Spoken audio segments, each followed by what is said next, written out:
Twisongana mbele kana Munini wa President Rigathi Gachagua niwamukulya President uthyumuie wa Uhuru Kenyatta evetange ya Azimio wani Kenya ainde havikiana kulika silikalini chamani cha UDA. Gachagua aineni akauntini ya Nyeri nuweti kana Uhuru ndena viasala na Azimio kwa aile kwathokana kusyoka Musyi ingi. Gachagua nukulile enende makimani meka vikiana kwithukisya ndongo isia Azimio aimenda maende na kosa mbesa kuma kinanduni cha Asla Fund.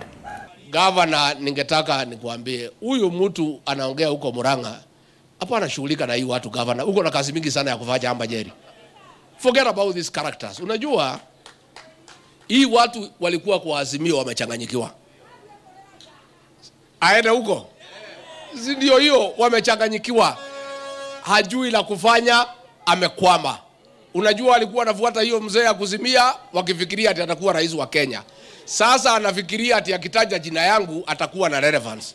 Let us ignore these Azimio characters. Azimio imesabaratika. Si mmesikia hata rais wetu wa zamani amesema atatoka Azimio na tunamkaribisha. Hata tumehuzunika rais Uhuru akiwa huko. Hakuwa na biashara kwa Azimio. Hata yeye tunamkaribisha, kama ameona huko Azimio hapana faa arudi nyumbani. So let us ignore these Azimio fellows. Hawa ni watu ambao wamechanganyikiwa, wako, they are still living in denial, and we are busy. Sisi tuko na kazi ya kufanya.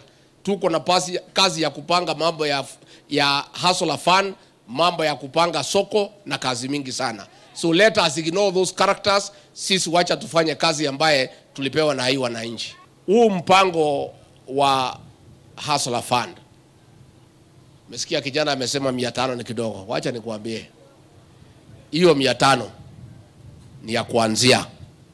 Unajua uwezi kopesha mtu shilingi 50,000 na huja kopesha yapo mbeleni, anaweza funga simu na kupotea. Unamkopesha 500 analipa, unamkopesha 700 analipa, unampatia 1,000 unaendelea.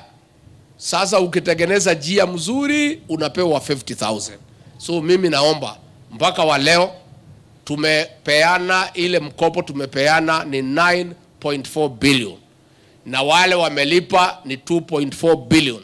Mimi napongeza mahasala wa Kenya kwa kulipa. Tumefika hapa katika Nyeri. Nyeri ndio headquarter ya Nyeri County na ndio ilikuwa headquarter na mpaka wa sasa ndio headquarter ya region yetu ya Central Kenya. Na tunataka kusema tumeshukuru sana huu mradi wa serikali wa free wifi kwa wafanyabiashara wetu hapa katika soko, watu ya 2NK na wale watu wako katika hii stage ya chini wanaweza kutumia WhatsApp, watumie internet bila malipo yoyote. Ndio zile pesa wangetumia kwa hiyo malipo ya kununua bundles waongeze kwa biashara. Huu mpango wa serikali tunataka kuweka wifi katika soko na mastage 25,000 katika Jamhuri ya Kenya.